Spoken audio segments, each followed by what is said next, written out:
अब नेक्स्ट हमारे पास पॉइंट आ जाता है स्कैंडलस क्वेश्चंस। अब क्रॉस एग्जामिनेशन में एक वकील साहब जो हैं वो क्वेश्चन करते हैं विटनेस से जो स्कैंडलस है, इंडिसेंट है, जिसके अंदर इंडिसेंट है मतलब वो क्वेश्चन जेब नहीं देता करना, तो अदालत ऐसा क्वेश्चन अलाउ नहीं करेगी। रेलेवेंट हो भी तो डिसअलाउ कर देगी कोर्ट। ठीक है, इसका ये होता है कि स्कैंडलस है, उसको इंसल्ट करने वाला है, इनडिसेंट है, इम्प्रॉपर है, तो फिर ऐसा क्वेश्चन अगर वो रेलेवेंट हो भी तो जो अदालत है वो उसको डिसअलाउ कर देगी। अदालत ऐसा क्वेश्चन करने की इजाज़त नहीं देती। उससे नेक्स्ट पॉइंट आ जाता है कंट्रोल ऑफ इनऑर्डिनेट लेंथी। सादा रूल है कि जितनी देर चाहे सवाल कर सकता है वकील साहब हैं, वो जितनी देर चाहे क्रॉस एग्जामिन कर सकते हैं, लेकिन अगर कोर्ट देखती है कि जानबूझ कर डिले कर रहा है, गवाह को परेशान कर रहा है, तो कोर्ट जो है फिर इंटरफेयर कर सकती है, उसको रोक सकती है, क्योंकि the court has full power to prevent it. तो कोर्ट उसको रोकने की मुकम्मल अथॉरिटी रखती है। उससे नेक्स्ट पॉइंट आ जाता है मल्टीपल एग्जामिनर्स। अब एक पार्टी है वो एक से ज़्यादा वकील कर लेती है, पार्टीज़ के एक से ज़्यादा वकील होते हैं, तो पार्टी ने कोर्ट को ये बताना है कि इन अगर 5 वकील की हैं तो उनमें से कोर्ट ने अदालत ने पार्टी ने कोर्ट को बताना है कि इन 5 में से लीड कौन कर रहा है। जो वकील साहब लीड कर रहे होंगे वही फिर क्रॉस एग्जामिन करेंगे, बाकी इंटरफेयर नहीं करेंगे। नेक्स्ट हमारे पास आ जाता है डिमीनर्स ऑफ द विटनेस। अब डिमीनर्स वेरी वेरी इंपॉर्टेंट है कि एक विटनेस जो है जब वो अदालत में आया है तो उसका बर्ताव क्या है, बदतमीज़ी तो नहीं कर रहा।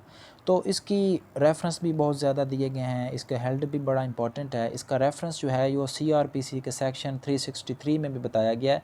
ए जज is empowered by CPC and CRPC to record the remarks about the demeanours of the witness in the witness box. कि जब वो कटघरे में आया है, विटनेस बॉक्स में आपने गवाह को बुलाया तो उसके अदात व अतवार क्या थे, बर्ताव क्या था, बदतमीज़ी तो नहीं कर रहा था अदालत में। तो ये तमाम चीज़ें भी डिमीनर्स में आती हैं, अदालत ने इनको भी नोट करना होता है, क्योंकि इनकी वेटेज होती है। इससे पता चलता है हायर कोर्ट्स को कि जब इस गवाही को रिकॉर्ड किया गया था तो इसकी नोयत किस तरह की थी। तो ये जो विटनेस है उसकी क्रेडिबिलिटी को चेक करने के लिए बड़ा इंपॉर्टेंट है। उससे नेक्स्ट हमारे पास आ जाता है नर्वियसनेस ऑफ द विटनेस।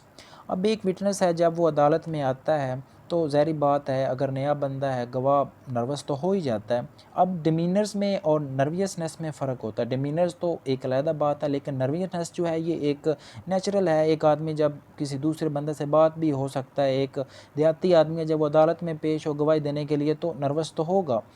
तो ऐसा जो विटनेस होगा उसमें मैं इस बुनियाद पर उसको रिजेक्ट नहीं किया जाएगा कि ये नर्वस हो रहा है, बल्कि उसको हौसला दिया जाएगा ताकि वो गवाही दे। उसके बाद नेक्स्ट हमारे पास आ जाता है improper leading questions.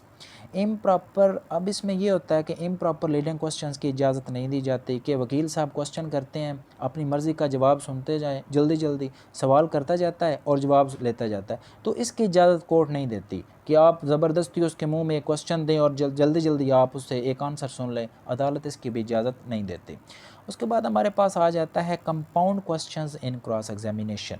Compound questions की भी अदालत क्रॉस एग्जामिनेशन में इजाज़त नहीं देती। कंपाउंड क्वेश्चंस वो होते हैं जिसमें आधा जो हिस्सा क्वेश्चंस का होता है वो एडमिसिबल है और आधा जो है वो इनएडमिसिबल है।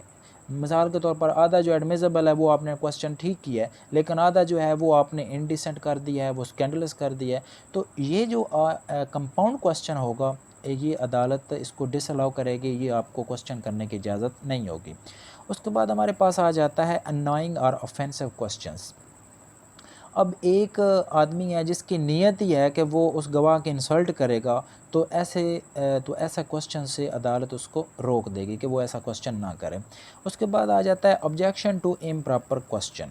अब जब एक वकील क्रॉस एग्जामिनेशन में इम्प्रॉपर क्वेश्चन करता है तो उसे उसी वक्त रोक देना चाहिए, उसी वक्त ऑब्जेक्ट करके उसको रोकना चाहिए ताकि वो इस तरह का क्वेश्चन ना करे जवाब देने से पहले पहले। गवाह जवाब देने से पहले पहले दूसरी जो पार्टी है वो उसको ऑब्जेक्ट करे कि ये इम्प्रॉपर क्वेश्चन है, वो इसको अदालत में नहीं कर सकता।